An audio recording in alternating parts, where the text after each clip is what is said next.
It's the Full Court Press with Eric Frandsen and Jason Walker. Welcome back to the to the show that we're doing right now. Following the local teams, breaking down the biggest games with in-depth analysis and team interviews. There's going to be much higher expectations, sense of awareness of what we bring to the table.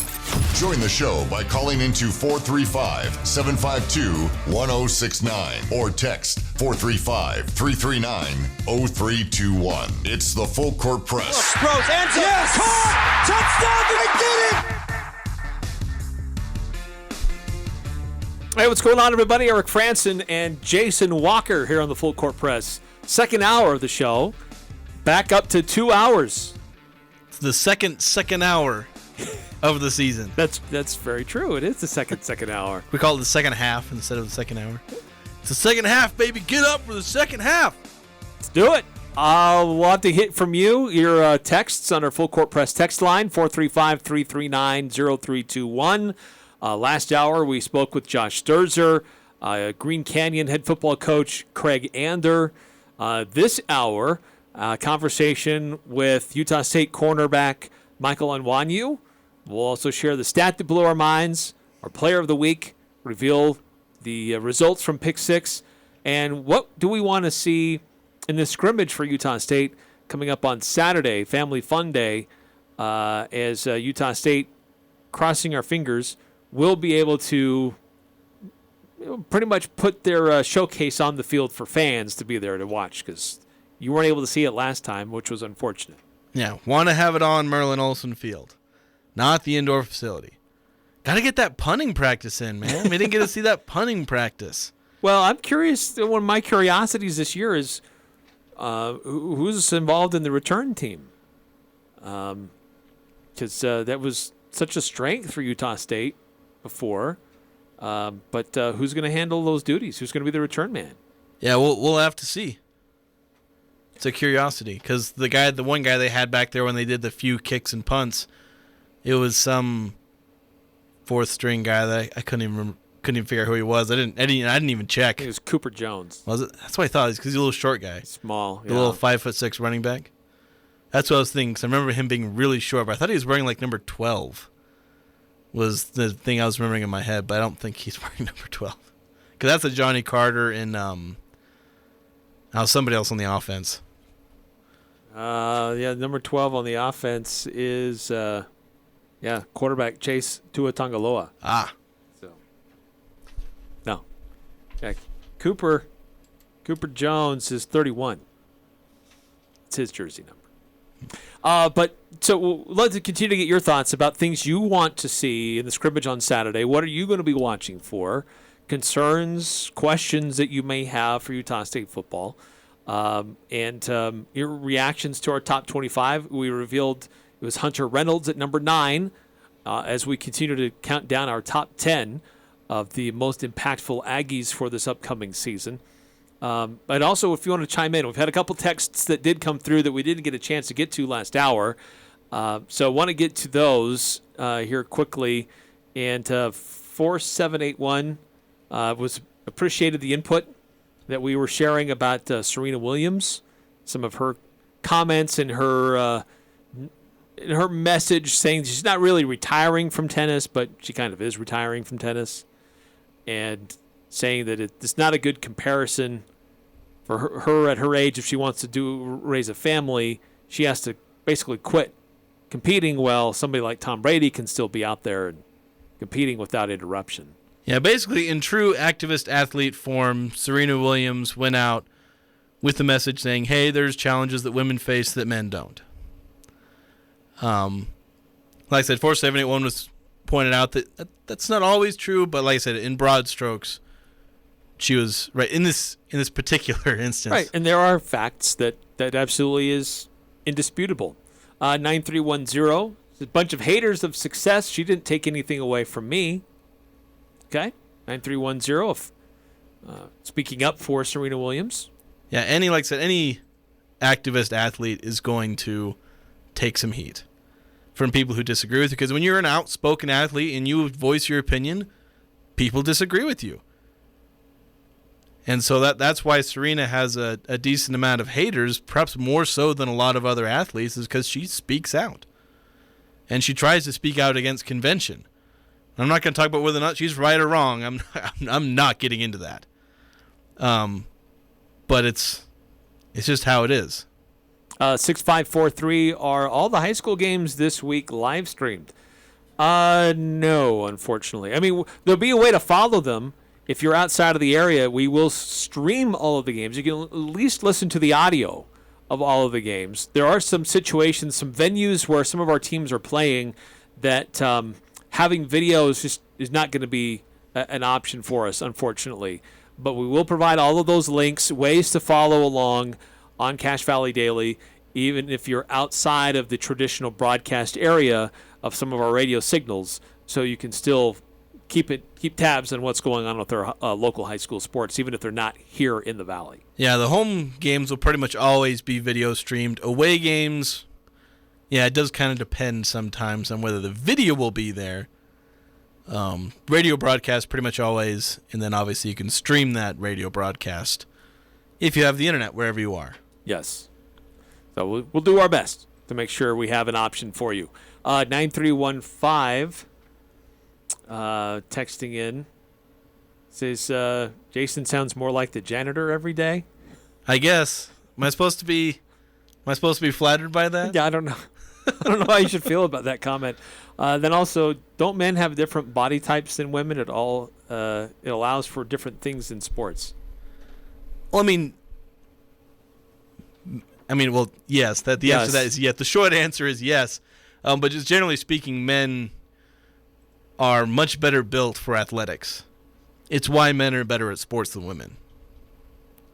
And I'm not going to apologize for saying that. Well, I think there are certain sports that women are better suited, not to say better suited for, but they are able to excel in some sports in different ways than men are.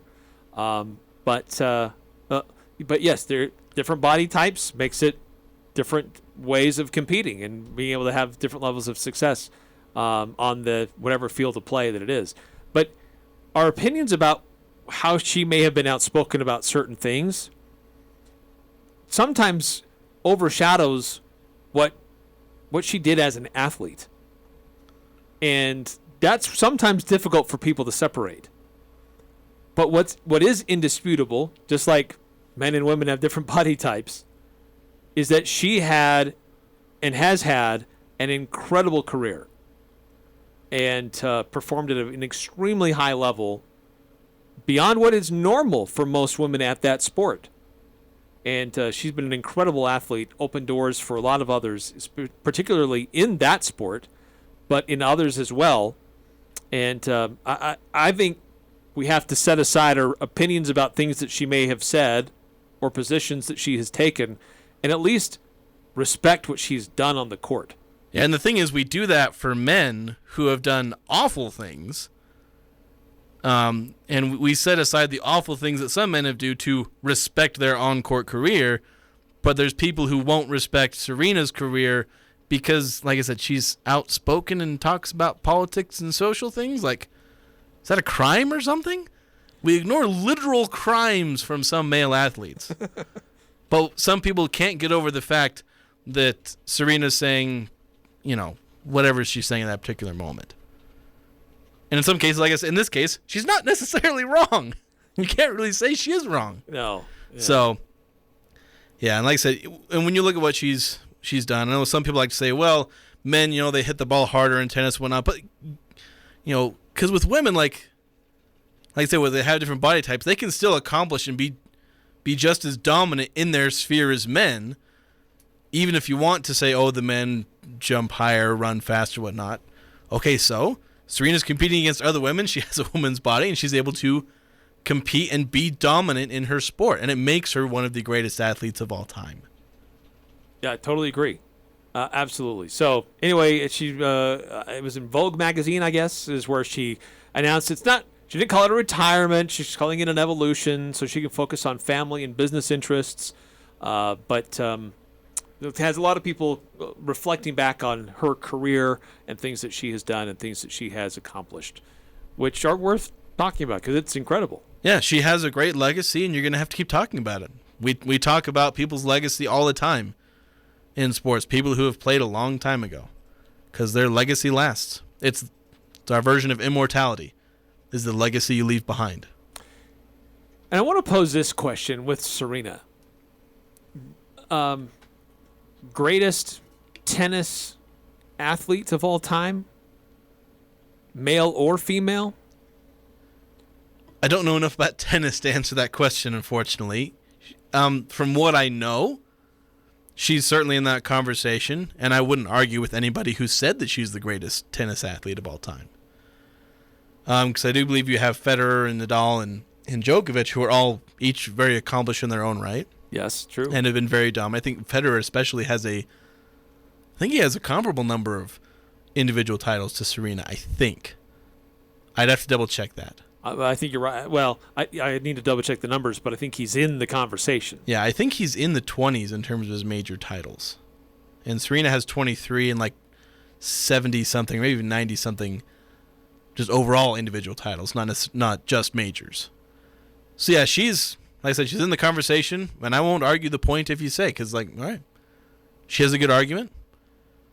Hard for me to argue against it, unless I can, find somebody else who's more dominant, which there ain't too many people on that list of people who are comparable to Serena's dominance.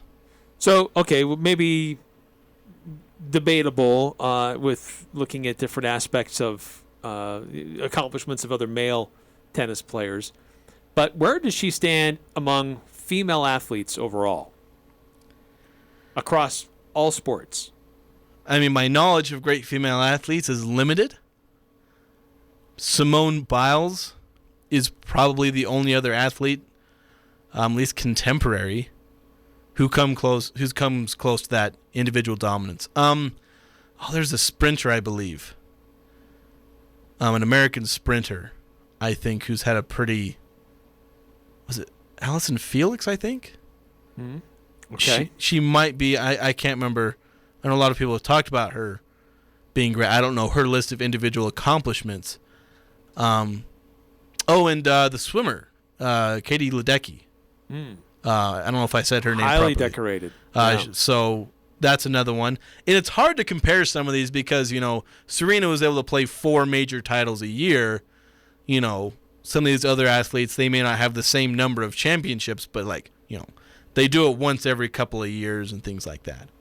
So I think those are that's a short list I can come up with. I think those 4 that are comparable.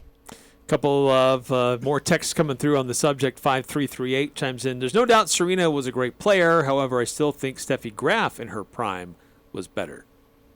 As somebody else actually brought up Steffi Graf, 7994. I guess he was just listing off a couple of great female players, Steffi Graf and Mia Hamm. Great soccer player. Yeah. Steffi Graf, great tennis player. I agree. I just think Serena just more powerful, more dominant in how she plays the game. Yeah, it's that dominance because, in a way, she was the Tiger Woods of women's tennis, where it's her and everybody else. Yeah, true. And that's just the way it is. There's not too many other players. She was only going to lose if she made a mistake. Yeah, basically. And there's only a few athletes in a lot of areas that are like that. Tiger Woods, Ledecky's kind of one of those. Michael Phelps was another one. So you get him in men's and women's sports, and Serena's right up there with a lot of these, these other great individual athletes. 9315 with a recommendation for accolades that should be mentioned or applauded. The greatest tennis ball boy, Kramer from Seinfeld. I've not really watched Seinfeld, so I missed the reference, unfortunately. Oh my gosh! Did he get hit in the nuts a bunch of times? He somehow signs up to be one of those ball boys that just kind of hang out there at the edges of the net. Yeah. And then runs off to get the ball and comes back, but somehow he screws it up and he runs into the athlete and knocks him over. as Kramer normally would do. Yeah, that's the way those shows are. They do something stupid and they get themselves in a ridiculous situation and then they make it worse by being stupid. Yes. So certainly big topic today with Serena Williams announcing her retirement. But we're focusing on other things as well. I had a chance to get up to practice today for Utah State. Got a chance to catch up with Josh Sturzer. That's on the podcast for last hour. It's already been posted if you want to, or being posted as we speak, if you want to go back and listen to it. But I also got to catch up with Michael Anyanwu, cornerback for Utah State, somebody who's been in the system for a little while, and one of those other impact players in the secondary, a lot of talent and depth there. And I got a chance to catch up with him after practice and see how he felt that things went on Saturday in the scrimmage and how things are going overall in this fall camp. Senior Michael Anyanwu, let's just start off of building off of the success from last year. You guys surprised a lot of people. It may not have been a surprise to you and your teammates, but how do you build off of that success now? We could just continue to work.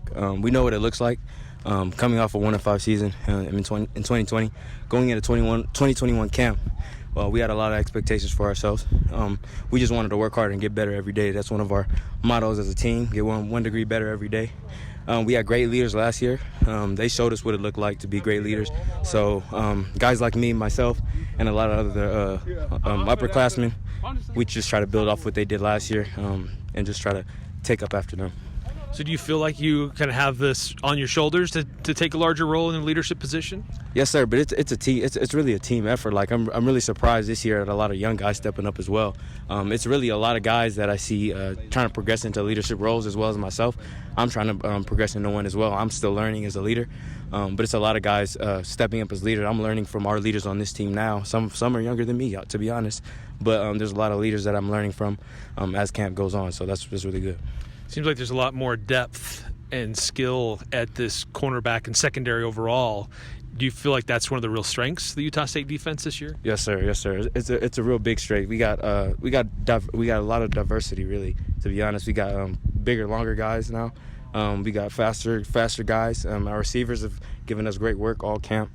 Our receivers are deep as well, so it's really competition every single day out here. So it's really iron sharpens iron, and we get better every single day out here. So at scrimmage, we saw a couple of 40-yard bombs on the offense. Great play by the wide receiver, or secondary maybe just a half step behind, or it's always tough when it's like your guys against your own guys. Yes, right? Sir. But yes, sir. Like I said, our receivers are really good. A lot of those plays, we were in great position. Our receivers just went up and made plays, and you guys will see that this season. Those guys just go up and make plays. They're real big guys, strong guys. They make plays. So a lot of times we're in good position and they make plays.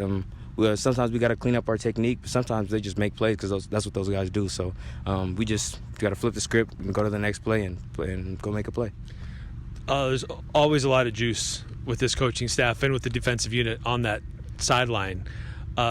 This year, any different than years past? I mean, it seems like things are pretty amped on that defensive sideline. Yeah, no different. Even more juice. That's what this defense fuels off of. We're excited to watch each other make plays. Whether it be ourselves or our teammates, we're always going to be excited for each other. And as a defense, the juice, our juice is stagnant. We that's what we feel off of, like I said. Do you, as a player, prefer which side of the field do you prefer to play off of that better suits kind of your ability to see what's coming? Both. I like playing both. I mean, I feel like I can do anything. So I'm always comfortable wherever I'm at, boundary, field, and slot. I feel like I can do anything, really, honestly. And then my final question is why did you choose to come to Utah State? To be honest, I'm from a big city in California. I wanted something different. I love it here. It's real calm. It really allows me to focus on what I want to focus on, which is school and football. So it was just a great opportunity for me to just grow as a person, and I'm doing that with my teammates as well. So it's great. Michael Anyanwu, thank you so much. Good luck. Yes, sir. Thank you. Appreciate you. That's great. There he is, Michael Anyanwu, Utah State corner for USU. Multiple years of experience in the system. Really started to come on last year. And one of many guys with experience in that secondary. And I like how he described that the secondary has a lot of options: length, size, speed, skill, leadership. It's a real strength for Utah State this year. Yeah, all different kinds, lots of versatility. You know, I don't know if they use versatility if that's the word they use much in football. They like to say we're multiple. Yeah. I think Gary Anderson was on that a lot. We're multiple. It was a big word for him. So they like to be multiple, versatile. And in the secondary, when you have all these options, we finally have a corner on the defense who's 6 feet tall as opposed to 5'8", 5'9". Johnny Carter, I was out there watching, was like, dang, he looks huge. He looks really tall when you see Andre Grayson coming out here, and he's a lot smaller. So it's nice to have that length, but also you kind of need the 5'8", 5'9" guys, because then they'll line up against the 5'8", 5'9" slot receivers. Then you got the safeties out there. Some of the safeties are better at coverage. Dominic Tatum, a little bit better at coverage. Hunter Reynolds, pretty good in the run game and in tackling. Gervin Hall, big hitter. So you got all different kinds in the secondary, for different situations. If it's a short yardage run situation, you got Hall and Reynolds in there. If it's more of a passing situation, you got Tatum in there. All these options. And Ike Larson as well, and Jamie Nance. And so there's a lot of options available for Utah. Xavier Steele. There's a lot of guys we're leaving out, but the point is there's a lot of depth and skill there for Utah State. Yeah, a lot of developing guys and a lot of veterans. So this unit seems like it could be set up for a couple of years, as they get through, some of these veterans will graduate. And these developing guys who are also talented, they'll come in. Who knows after that, because you can never project 3 or 4 years out because half the guys transfer. Right. But for a couple of years, it feels like Utah State's pretty well set in the secondary. All right, getting back to our full court press text line before we take another timeout. Circling back on great athletes, female athletes. So pose the question, is Serena Williams the best female athlete of all time? And we've had a few other recommendations. Steffi Graf, Mia Hamm, from a few other texters. 6891. What about Lindsey Vonn? Tremendous skier. A lot of success on the hill.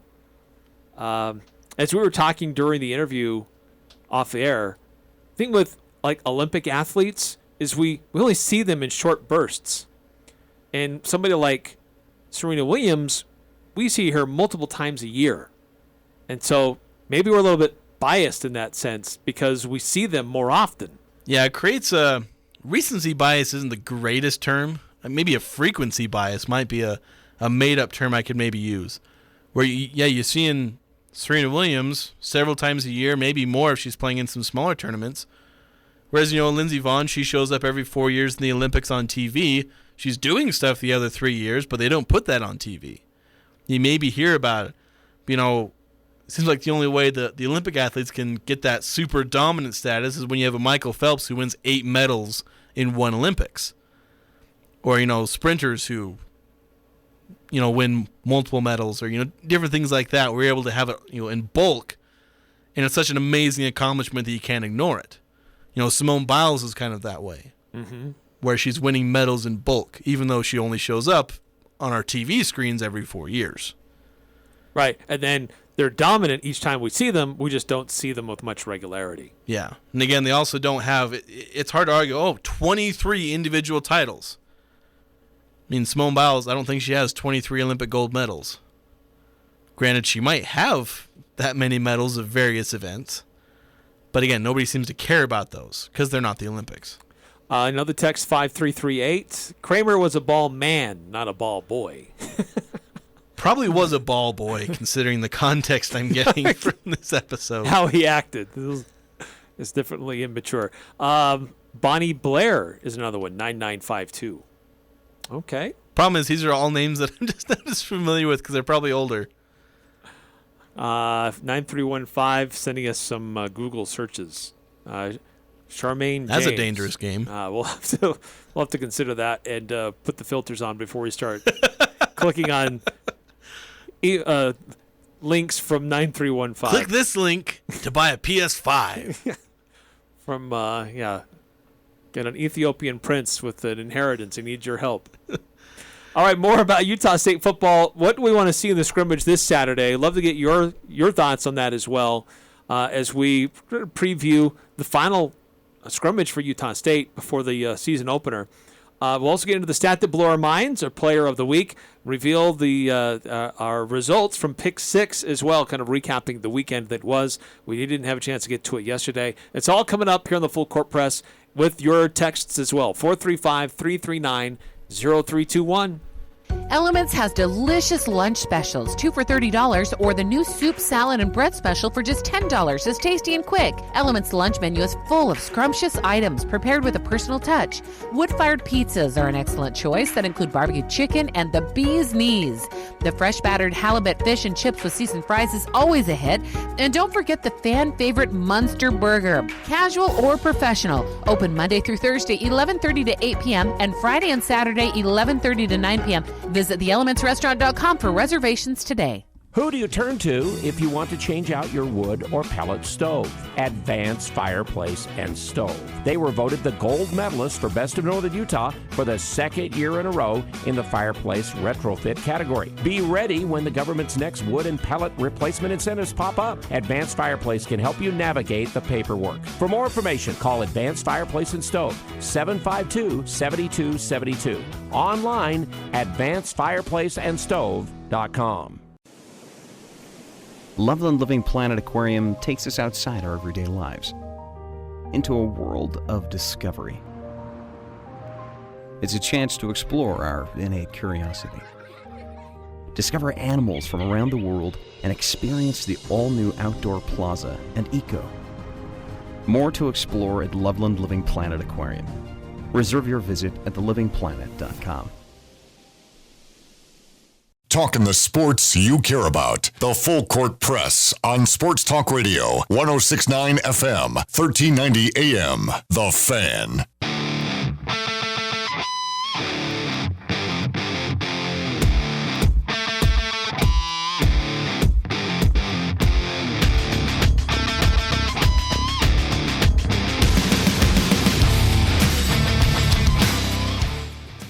Grantham Mobile Automotive Repair on the go, ready to get your car repair tackled quickly. Locally owned and operated and ASE certified. Grantham Mobile Automotive. 435-229-4345. That's 435-229-4345. So, things we want to see in scrimmage for Utah State coming up this Saturday. For me, I think one of the big things I want to see is development in the run game. Can that offensive line create a push? Can they create gaps? And can the running back core get yards? That's probably number one on my list right now. Yeah, I think there's some room for optimism, because if you look at the top two running backs of the day, Gentry and Makakone, they both had good yards per rush averages. Granted, both were kind of bolstered, but I think both had 20-plus yard runs. And both ended, I think, with 45 and 50 yards. So their yards per average is a bit bolstered, but they were decent overall. And so they were running some of it behind the first-team offensive line. Makakone mostly the first-team offensive line. Gentry some, because they were trotting out that first-team offensive line with everybody towards the end of the scrimmage. So, but everybody else behind them kind of sucked. So I do believe there is room for improvement there in creating push, specifically in the interior, because some of those outside runs ended up being better where they were kind of able to bounce out to the outside and just find some space, whereas there was no space on the inside. But going to the thing that I want to see more from the starting wide receivers. They had a short but disappointing day, where I think the top three combined for 2 catches. McGriff didn't have a catch. Van Leeuwen caught one of the, I think, 4 balls thrown to him. 2 of them he dropped. One time he was overthrown. I think Cobbs he caught the 149-yarder. And then I think another time it might have been overthrown. I think another time he dropped a contested catch. So not much from then. Again, it was kind of a short term for them, but I want to see a little bit more from them, because these are the guys we're hyping up. These are the guys we're saying are going to replace the receiving core that had 31 touchdowns, I think, between them, and like almost 3,000 yards between the three of them. Most of Logan Bonner's production last year. That's what we're replacing, and these guys, the one time I've seen all of them together, it was short and disappointing. So I want to see more from them in this second scrimmage. Yeah, I think that's fair. I think that there were moments where we saw some of the other guys at the wide receiver position make some nice plays. Vaughn, Williams, but are those part of the starting unit? Are those starters? But some of those starting wide receivers didn't see a lot of action. But I'm with you. I mean, if they're going to be in there, they're in there to make plays. And if a ball is thrown their way and it's a catchable ball, we expect them to be able to bring it down. Yeah. And I'm not saying I'm losing all my hope in these guys just because of one, scrimmage where, again, Bonner threw like 10 passes. I'm not giving up all hope because of this. I'm just hoping to see more so I can at least have it in my brain that I've seen them play well before they suddenly have to, go against UConn and play real football. So that's kind of my thoughts with the wide receivers. Your thoughts about or questions you may have or things that you want to see coming up on the scrimmage on Saturday, 435-339-0321. Getting to some of the texts that did come through. Bonnie Blair was mentioned. For those who don't remember, and I didn't, but we looked it up during the break. Speed skater. I remember her from the Olympics. She was very dominant. She was quite literally before my time. Her last Olympics was the year I was born. Your literal memory of her is non-existent. Yeah, basically. We found out that Charmaine James is a tremendous rodeo athlete. How many years of it was barrel so racing? She won like.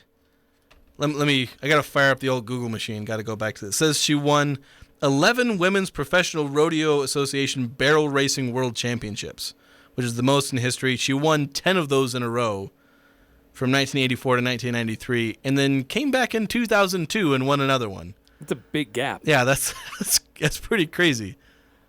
Also, 9315 asks, would being indoors affect how wide receivers catch the football when used to playing outside? It shouldn't. Yeah, it should. It can, I guess. They do practices in there all the time. Yeah, it's like having wind versus not wind.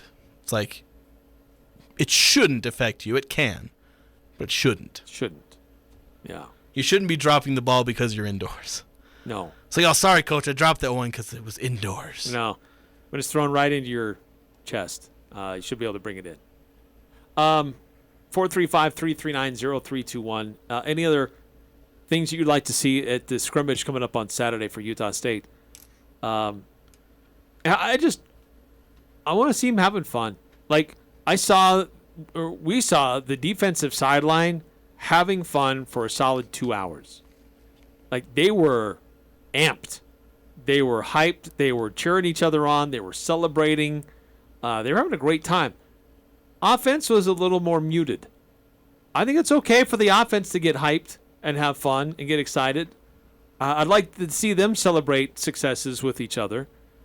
Being indoors, maybe a little bit harder to see some of that. But if there's a 40-yard bomb from a quarterback to a receiver, I'd love to see that offensive sideline go crazy. Yeah, you like to see the offensive sideline, like, they start sprinting down the field toward where it happened. Because the defense do that too sometimes. They make a big play. Some of those turnovers they made, defensive guys come running down. They start celebrating with the guy who made the pick or recovered a fumble. So you'd like to see that when the offense has something. And for one, the defense had a lot more chances to celebrate. Yes. A few more sacks, 3 turnovers, things like that. The offense, they had a few big plays. Or at least, I think it was, I did the math on exactly how many. It was like 5 or 6 40-yard passes or something like that. Yeah, there were some big explosive plays. Yeah. And those are absolutely worth celebrating and getting excited about. Yeah, but also, again, there was no touchdowns, or there was the one, I guess. But, again, that was a function of just where they were on the field practicing. Right. How they were running the practice, how they were running the scrimmage. It made it, not really conducive to scoring touchdowns. Yeah. And I wonder if they'll run this upcoming scrimmage a little differently, because a lot of times they'll do a almost kind of game scenario type thing. And I know some teams have done it weird. I think when Gary was doing it, I can't remember if Blake did it this way, but Gary, the defense could score points by having tackles for loss and turnovers. Really weird thing. And I think with that format, defenses tended to dominate. But I think last year they ran just kind of a scrimmages thing where they had 2 teams. if I remember correctly. I'm not sure. Do you remember what it was like last year? Usually your first scrimmage is more situational. We're going to do this on this yard line. We're going to run it no matter the result. We're going to come back and do it some similar things. Then we're going to do punting, and then we're going to do kickoffs, and then we're going to gather up, and then we're going to do some red zone stuff. And so usually the first scrimmage is more situational based. The second one, there's still some elements of that, but I think they let them go up and down the field to if you're going to get a first down, we're going to keep rolling and get another first down and keep seeing what happens with the unit that we have. Yeah, and I think that's what they've generally done for this. They've been doing the family fun day or whatever they're calling it. Which is a showcase for the fans. Yeah, and so they like to have a little more game-like so that people can follow it a little bit better. Because watching practices can be kind of boring unless you're like really into it, which maybe some of these people are if you're showing up for a blue-white game. But True. All right, let's do this. We're going to shift gears here and get into on Tuesdays we do the stat that blew our minds, and we also talk about a player of the week. So let's start out with our player of the week. And I don't know that we've used this since you've been on here, Jason, but now that we have a little bit more time, we can use the big voice guy to get us into our segments. Ooh, big voice guy. Time to see who the real MVP is. If you have a good game, your game is going to say that. You don't have to say it. Puts a lot of cool things in perspective anytime you're the first time doing something. It's the Full Court Press Player of the Week. Let's go!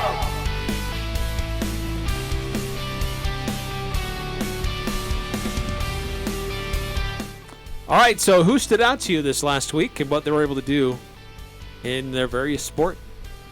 Well, I'm going to go pretty boring and stay close by. I didn't feel like looking up baseball scores, so I'm staying here at Utah State. Give it to Daniel Grishik.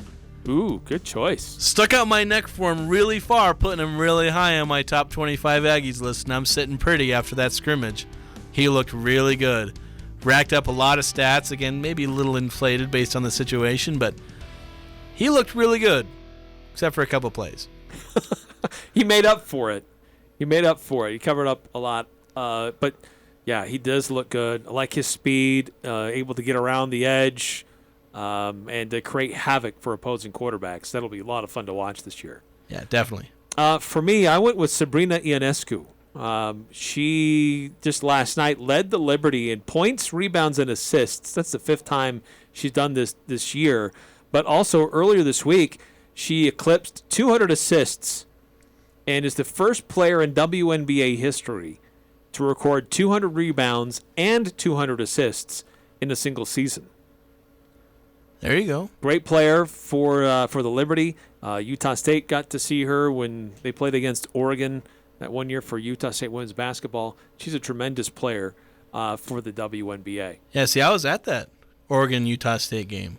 And so she's probably like the one player I really know, or at least have followed. She's a name I recognize. Probably I'd consider her my favorite player. Because, again, I got to see her. So I formed the connection there, and I've been following her ever since because she's a really great player. One of the highest profile visiting athletes to come to Utah State. We can make an interesting list there. Yeah, I'd have to go back and figure out all right, who showed up at Utah State. Yeah, because you don't get these, I think Oregon was ranked number 3 at the time. Yeah, I think it was something in the top 3. Yeah, very high. And they don't come to Utah State. Usually we're going to them. That's true. Kind of like this year. That's true. All right, so that's our player of the week. Certainly, if you've got a recommendation or a nomination, love to hear from you at 435-339-0321. Now getting into the stat that blew our minds. Let's take a look at the numbers. It's the stat that blew our minds. He did what? On the Full Court Press. Wow, that blew my mind.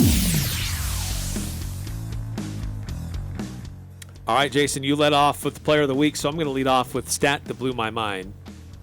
And I'm going to go with Serena Williams. It's her string of success.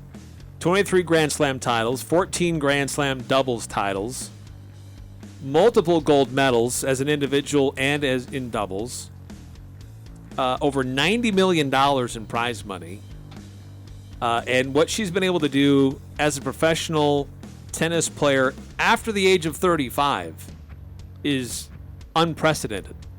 An incredible athlete at what she was able to do on the court. And despite all the stuff that she has said or advocated for, shouldn't take away from what she has done and accomplished on the court. Absolutely outstanding. Yeah, I'll be honest. When I saw that her earnings was $94 million, I was like, that's it? I feel like she should have earned more than that, just with how dominant she's been. And for how long? Yeah, because she's been dominating since she was a teenager, and now she's 41. Pretty incredible run of success. It's a long time to be that dominant at one sport. Yes. All right, so we're gonna do mine. It's about a baseball card. A Honus. I don't know if I'm saying this. A Honus Wagner. Okay. Honus Wagner. I don't know how his name's pronounced. It's spelled a certain way. Honus Wagner. This is a baseball player from literally the 19th century, the early 20th century. Baseball card says T206. I don't know what that means, but it's in all the headlines. So a T206 baseball card of Honus Wagner sold for $7.25 million. Oh, my word. Yeah. It was pretty nuts. Wow. That's some person in this world spent $7.25 million on a piece of paper. A little piece of cardboard. Yeah. It just boggles my mind whenever I see this. And its value is based mostly on its rarity. There's not very many of them made. Wagner is a Hall of Famer. Right. Played from 1897 to 1917. 8 batting titles. So a really good player from a long time ago. And his card is apparently worth $7.25 million and growing because it's only getting older. Yes. And it's only going to get more and more rare. And the last couple of cards, because there's a rating system they have for cards, I think the one that sold for $7.25 million was only rated 3 out of 10. So not very good condition, but it exists. Wow. And it's readable. I gotta go. So $7.25 million. Go dust off my old box of cards. I don't have a Honus Wagner in there. I know that. If you do, mind giving it to me? we'll split it. You might know what to do with it. So anyway, stat to blow our minds. If you've got one or a player of the week who stands out to you, I'd love to hear from you. 435-339-0321. 9315 chiming in. At this weekend scrimmage, are we going to see the full court press hosts run the field shirtless, waving them like helicopters if outstanding plays happen that have never been done in USU football? I don't know if the athletic department wants to deal with that. If we never want to see a sideline again, it'd be a fast way to get our press credentials revoked. Yeah. No. I think there's something on there about not doing that, specifically, don't take your shirt. No. It just says something about not celebrating or different things. Don't be obnoxious. Yes.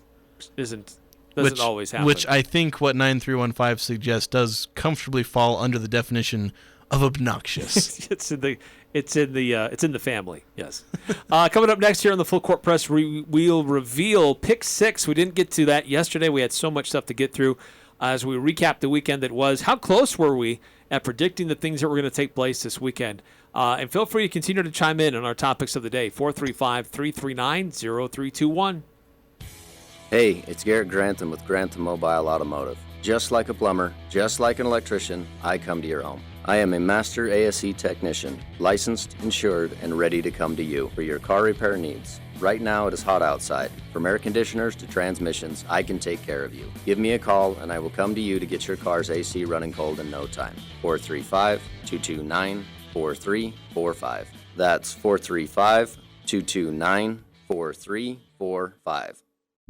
This is The Herd. Attention listeners. With Colin Cowherd. I think Jimmy Garoppolo has now become the most underrated player in the NFL by a mile. Colin, he can't stay healthy. So let's attack that narrative. He played 15 of 17 games this year. 15 of 17. Plus 3 playoff games.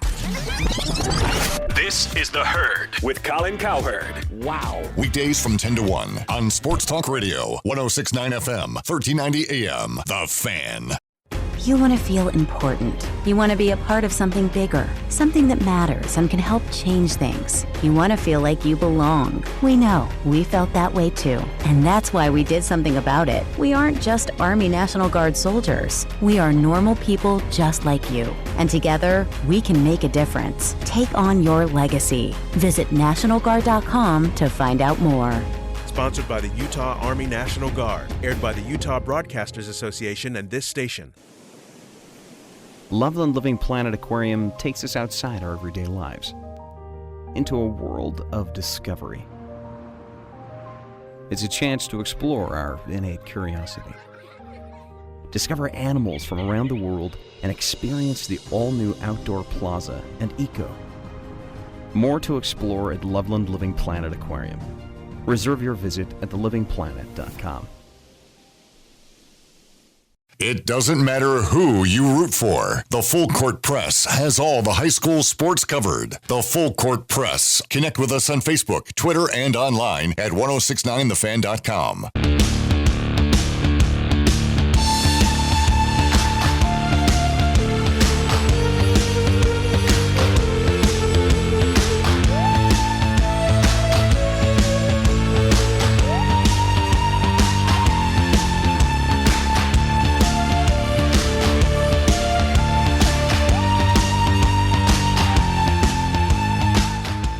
I'm cool to just let this play. I mean, I like music. Yeah, it's vibing music.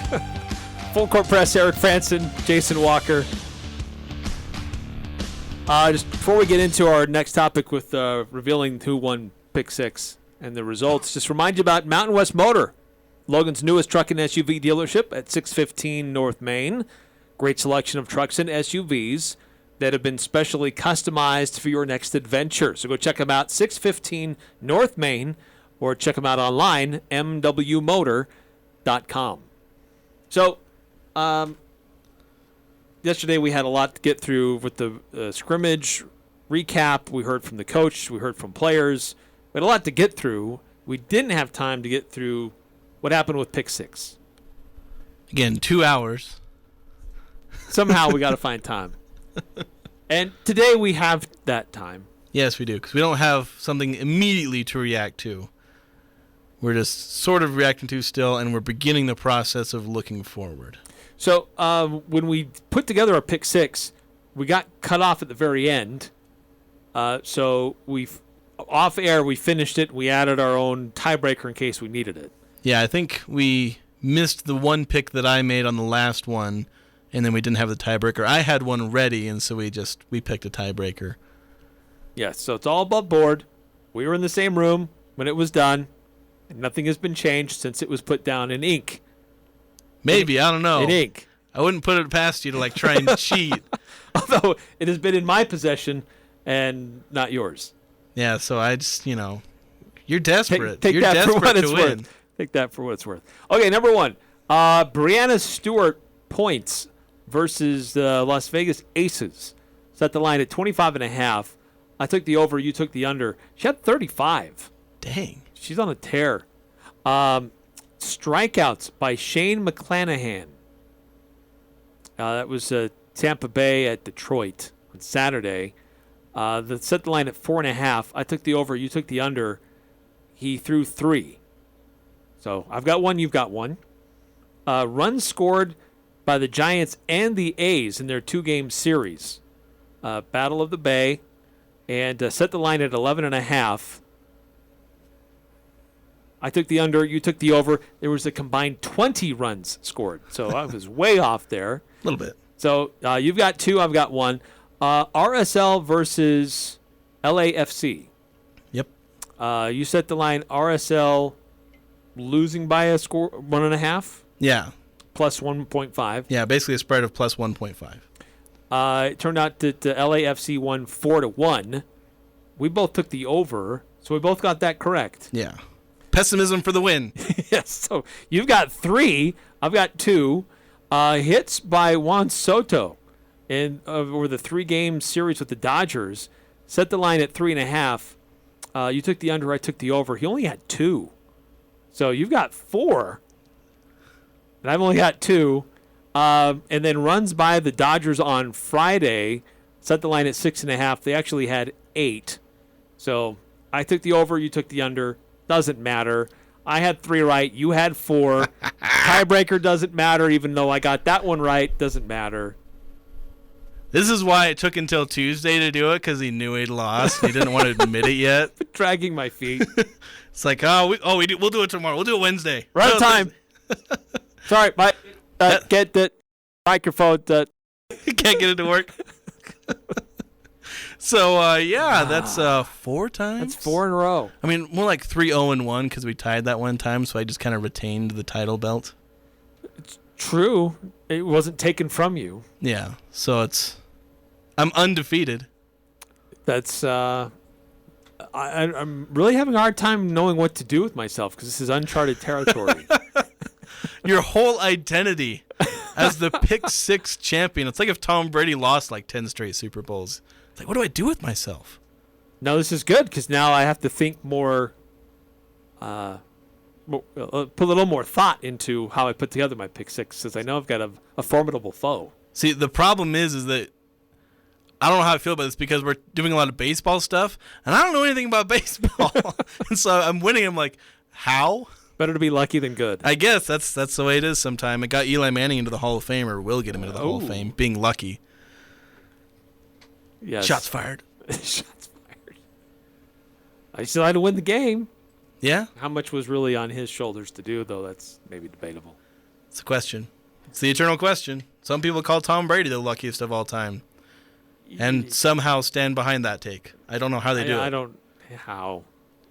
Once, maybe twice, but that many times? No. Mental gymnastics that would compare to the greatest gymnasts of all time. That's how. That's how. Look, as we kind of wrap up the show for today, just looking at, we're going to have a chance to talk to Skyview and hear their point of view about Skyview football.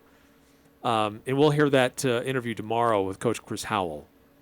But I don't know that I can remember a season or coming into a season for Region 11 where there's so much just unknown and uncertainty. And I don't mean that in a bad way, but for years we knew it was going to be Skyview. They were going to be really good. Or we knew Mountain Crest was going to be really good, or we knew Logan was going to be really good. More recently, we knew that Ridgeline would at least be there with Skyview, or now we know it's going to be Ridgeline. But this year, I know that Green Canyon has a lot coming back, but I don't know that they're as much of a shoe-in coming into the season as much as we felt like so many of those other teams in the past were. I think this is going to be as much of a region that's up in the air and could be anybody's for the taking. It may come down to a game late in September, early October, that's going to determine who the region champ is, and it could be somebody with multiple losses who comes out on top. Yeah, I think it's going to end up being a 3-team race. If there's a surprise out of Bear River, Mountain Crest, or Logan, if one of them makes a jump, could have 4 teams in there, or maybe 3 and 1 kind of on the outside that's, close, or just could come out of nowhere, or could play upset, maybe ruin the region title hopes of somebody above them.